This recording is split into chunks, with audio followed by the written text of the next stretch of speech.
Welcome to the Den, the Dark Entertainment Network. I'm the Gothic Rose, and this is the dark tale of the day. Yes, dear fiends of the Den, the Dark Entertainment Network is a channel where the news meets conspiracy theories. It makes babies in my brain and it comes out my mouth.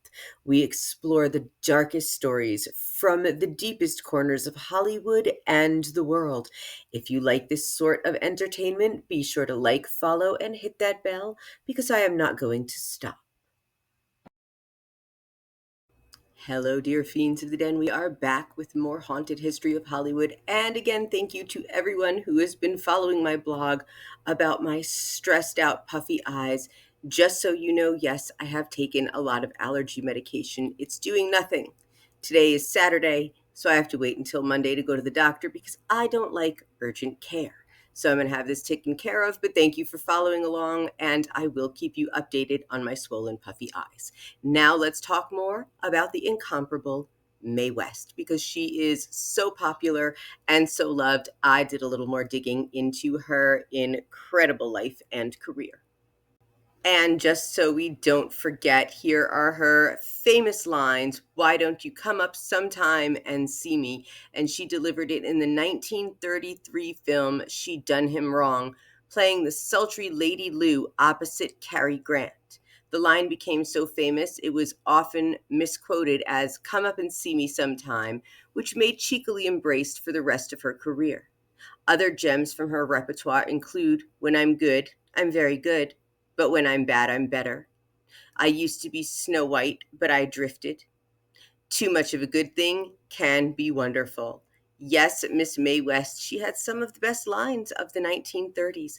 Let's talk more about her secret life no one knew about.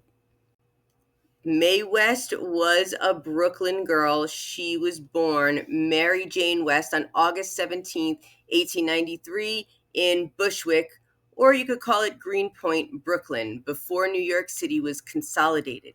Her birth was attended by her aunt and a midwife in a modest home, and she came from a family of fighters and fashionistas, which just explains her entire personality. Her father was known as Battlin' Jack West, and he was a prize fighter turned private detective. And her mother, Tilly, was a corset and fashion model, which likely influenced Mae's lifelong obsession with body conscious fashion. So she was raised in a melting pot of cultures. Mae's heritage was a mix of German, Irish, English, and Scottish roots. So she is a total Anglo. Her mother immigrated from Bavaria, and her paternal grandmother was Irish. So this cultural blend gave her a unique perspective on her identity and her performances. So she did a lot of early performances in Woodhaven and Williamsburg. She started performing at age 5. And here's Mae West in the late 60s. So she was performing at 5 years old at church socials, and by 7, she was appearing in amateur shows. She may have first performed publicly at Near's Social Hall in Woodhaven, and this venue still exists today. Now, Brooklyn shaped her voice, literally. So her famous contralto voice and streetwise delivery were steeped in Brooklyn dialect. And this is of the early 20th century. She never lost her edge, even as she became the Hollywood icon. And she was a product of Brooklyn's contradictions. Growing up in a borough known for its working class grit and artistic ambition, Mae learned to navigate both respectability and rebellion, and her plays and films often reflect this duality, challenging norms while entertaining the masses. She was literally born for what she did. The things that she has done behind the scenes are incredible. So, first of all, she was a late bloomer by Hollywood standards in the 1930s and today. She was not a movie star until she was 38 years old. And we all know that Hollywood is obsessed with youth, well, more in women than men, but they are obsessed with youth. She also wrote under a pseudonym, penning many of her plays and screenplays under the name Jane Mast, including her scandalous 1926 play Sex, which landed her in jail for 10 days. She helped launch Cary Grant's career. Her films She Done Him Wrong and I'm No Angel gave Cary his breakout roles. So Mae West famously said, another quote, "I discovered Cary Grant." You're welcome. I mean, thank you. I said it as though she came through my body. And this here is one of the corset costumes inspired by her mother and her mom's whole career as a model and corset maker. Now, Mae West was also secretly married at age 17. She married vaudevillian Frank Wallace, but kept it hidden for decades. They divorced after 31 years of marriage, and she may have secretly married again. Mae West also did not drink or smoke despite her sultry image.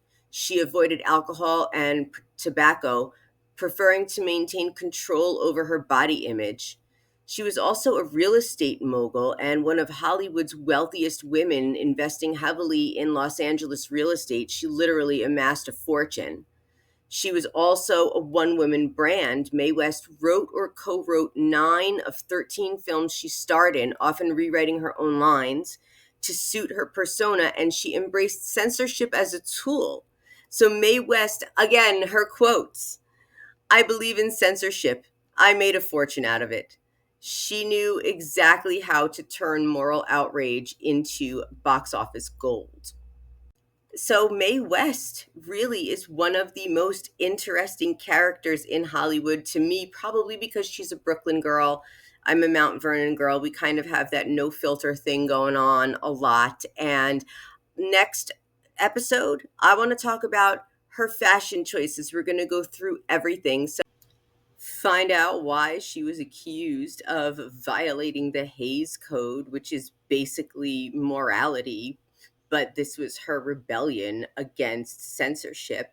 And we'll just talk a little bit more about her scandals because she is just one of the most fascinating figures in old Hollywood. And if you played along, what year were the first Oscars? They were held on May 16th, 1929. So, all of you that thought 1929, you were correct. Now, these Oscars, you can find more in an episode I put up all about it, but they did take place at the Hollywood Roosevelt Hotel, and they only lasted 15 minutes with 270 attendees. Tickets were $5, and the winners had already been announced months prior. The Best Picture winner was, let's find out next week. Thank you for joining me in the den. If you have any stories you'd like to share or would like to be a guest in the den, please email me at welcometothedenpodcast@gmail.com. Must be 21 and over. And if you like dark, creepy stories as much as I do here in the den, please like, subscribe, and hit that bell. And as always, thank you for joining me here at the Dark Entertainment Network.